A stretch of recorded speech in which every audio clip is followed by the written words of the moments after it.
Welcome to Titans for Life. Tonight we're going to talk about Jon Robinson, what I think his legacy is, and how the Titans move on from here, and the types of things that I would be looking for in a new general manager. And welcome to the Titan Upload Network.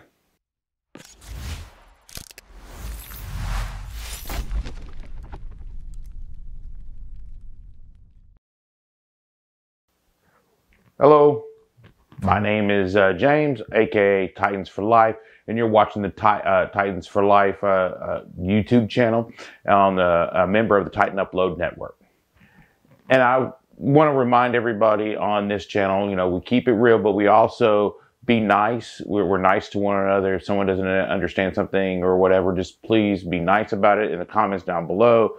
You know, there's no reason for us to be mean or mean-spirited or something like that. We're all football fans. We all kind of look at that. I don't care if you're a Titans fan, a Dallas Cowboys fan, you know, a Kansas City fan, or Indianapolis Colts fan. You're welcome here on my channel. And you know, we just like to talk to Titans and talk about things and talk about things. But as always, we keep it real. So it's time to keep it real.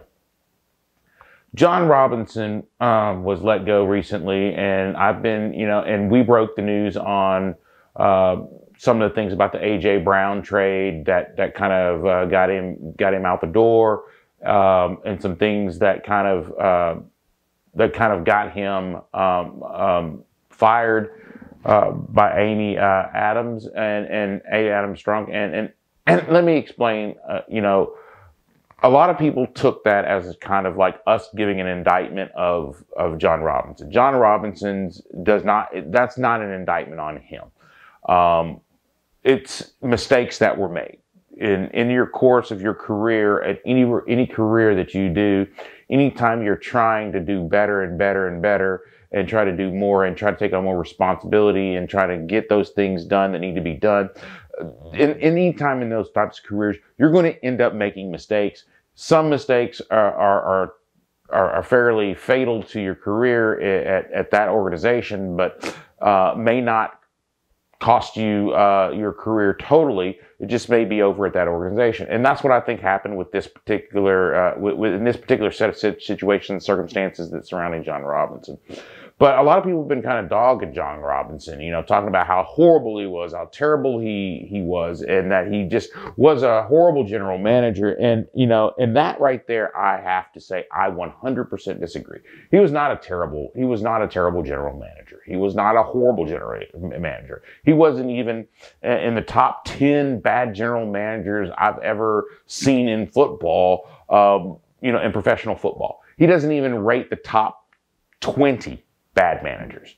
In fact, I don't even rate him as a bad general manager. I rate him as making some crucial, critical mistakes that cost the Titans a lot of games down the road. And I think that's really what the balance of what was going on there. What a lot of Titans fans kind of gloss over is the fact that what the Titans were before Jon Robinson got there. The record for the Titans in 2015, the year before Jon Robinson got there, was 3-13. They were last in division. They were tied for last for the worst record in the NFL with the Browns. That's got to tell you something. That tells me that Jon Robinson did not do a bad job. Okay? That's got to tell you something. He was hired in 2016, early in 2016, and immediately went to work. His first year there, 2016 season, the Titans were 9-7. They were second in the division, and they missed the playoffs by a single game. Okay? One single game. Keep in mind that 2015, they were 3-13, 2014, 2-14, 2013, 7-9, 2012, 6-10, 2011, 9-7, 2010, 6-10, 2009, 8-8. That means that in 7-year period before Jon Robinson got there, the Titans had one winning season. And that was in 2011 when they were 9-7. Okay. So they were the 7 years before Jon Robinson, 3-13, 2-14, 7-9, 6-10, 9-7, 6-10 again, 8-8. The Titans were a bad team. They were atrocious before Jon Robinson made it to the Tennessee Titans. 2016, 9-7, 2017, 9-7, 2018, 9-7, 2019, 9-7, okay? And out of those 4 years that I just named off, from 2016 to 2019, they made the playoffs twice. They missed the playoffs by 1 game twice. 2020, in the 2020 season, they were 11-5. They were first in the division, okay? They came in first in the division in 2020. 2021, they were 12-5. Not only were they first in the AFC South division, but they were first in the AFC. So Jon Robinson has brought a new winning tradition to the Titans. His problem has always been in the postseason, where we just couldn't seem to get over that hump in the postseason. And there are a myriad of different reasons why that. Some people say, oh, it's the offense hasn't been very good. And at times it hasn't been, but he's built a great defense, drafted really well on the defensive side, drafted some really good players over the years. And people say that, you know, he hasn't been, he's drafted bad. Well, let me explain something to you in the draft, okay? In we'll start with 2016. His first year there in the draft, he drafted Jack Conklin, Derrick Henry, and Kevin Byard. Impact players. Now, he had other draft picks in there, but when you start talking about, you know, Jack Conklin in the first round, Derrick Henry in the second round, Kevin Byard in the third round, when you start getting 4th, 5th, 6th, when you start getting those lower rounds, it's really difficult to get, you know, players that actually are going to, you know, make it pretty well in the NFL. But he did do that in the subsequent year of 2017. 2017, he drafted Corey Davis in the first round, Adoree Jackson in the second round. Both of those players are still on NFL teams. They're still playing right now well, Corey Davis isn't because he's injured on the Jets team. And then you've got guys like, in third round, he drafted Taylor Lewan. He also drafted Jonnu Smith in the third round, and then he drafted Jayon Brown in the 5th round. These are all guys who are playing with NFL teams right now, who are still playing football. Those are quality draft picks, and you can't keep them all. You just can't. With the salary cap the way it is, and your star players having to get so much money, and the quarterback position taking up so much money on every team, not just the Titans, every team, the quarterback position takes up a large chunk of money. Getting a quality NFL starting quarterback is a very difficult thing, and getting them cheap is impossible. 2018, first round, he drafted Rashaan Evans. Second round, he drafted Harold Landry. Third round, or 5th round, he drafted Cruikshank. I mean, all of these guys, once again, are still NFL still NFL players. Some of them are playing at an extremely high level, and some of them are out due to injury. But these are guys that he drafted, that he picked up and looked at. Okay, 2019, he drafted Big Jeff Simmons, A.J. Brown, Amani Hooker, David Long. All of these guys are playing at a high level in the NFL, whether they be on the Titans or other teams. These guys are really, really good. So you can't say he didn't draft well. You know, he's had a couple of busts, guys who I would consider busts. Well, more than a couple. He's had a few busts. But all in all, I think he's drafted pretty well. I mean, you got to, out of those players, there's 14 players that are still playing within the NFL out of a 4-year draft period there.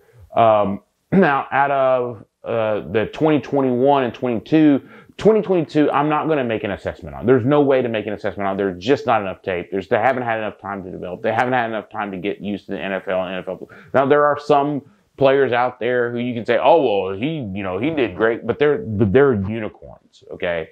They're unicorns. When you look at the NFL, first-year players that absolutely just kill it out there are few and far between, because that's what makes them stand out so much, is they're unicorns. So I'm really not going to evaluate 2022 draft picks right now, but I will go into 2021 because we've got some level of confidence of, okay, this is where this player is.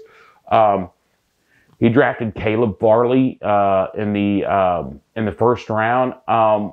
He's hard to evaluate due to he's been playing out of position when he has been playing, and simply he's had too many injuries to really give a real serious evaluation of Caleb Farley. Dylan Radins, once again, he's another player. He drafted in the second round. He's another player that's played out of position almost every single snap until this last weekend where he got injured. And then third round, Monty Rice. He's a serviceable backup player. I would put him as a serviceable backup player. In a pinch, you can have him in there and he can run. Elijah Molden, I would put him as a very serviceable backup, maybe even a lower end starter on some teams, but on our team, he's a serviceable. I believe that he's a serviceable backup, and right now he's out there. Then you've got Des Fitzpatrick. That's a flat out bust. I mean, he's just a flat out bust. He never could get the NFL game.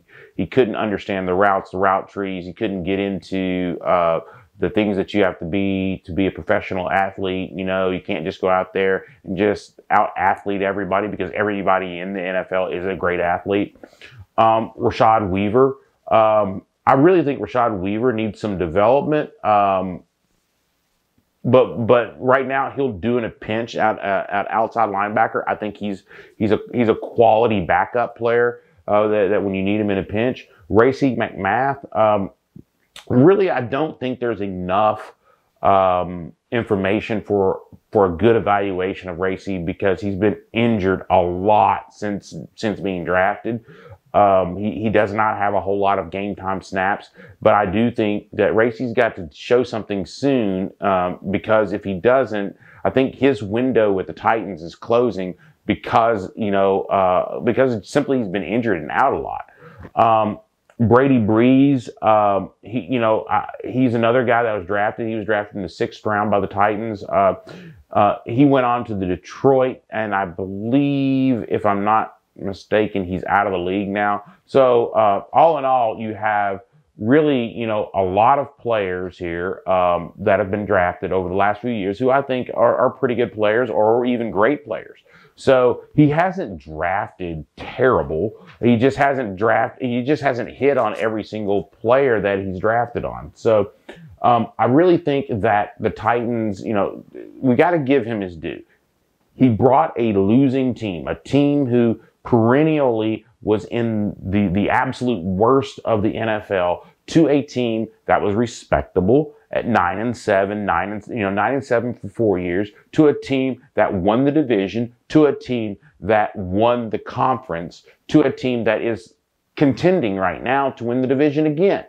So when you look at the Titans, yes, they're inept at offense, and they don't value the wide receiver position as high as I think they should, and I think that's kind of like the GM's fault, as well as offensive coordinator, as well as the coaching staff and the head coach in general. I think those all play a role in that. So let's not judge a person by the worst mistake they made, because how would you like to be judged by the worst mistake you made? And that's what I've got to say, So his legacy, I think, is going to be overall well. When people start looking back at this time period, at his overall body of work, I think they're going to look at it and go, well, yeah, he brought us from being the laughingstock of the NFL to, hey, people don't want to really play us, to, hey, this team is really good. So I think that's where his legacy is going to lie. We're going to look back fondly on this time period,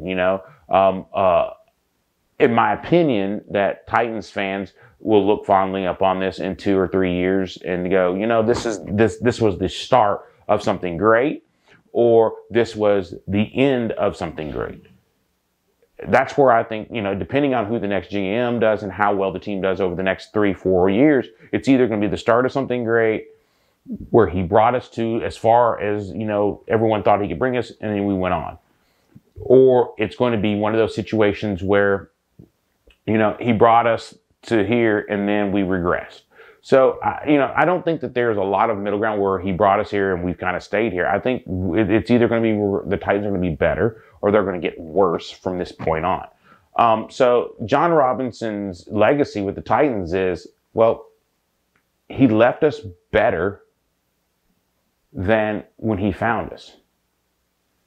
That's all anyone can try to do with their lives and their careers, to leave the next generation better than our generation.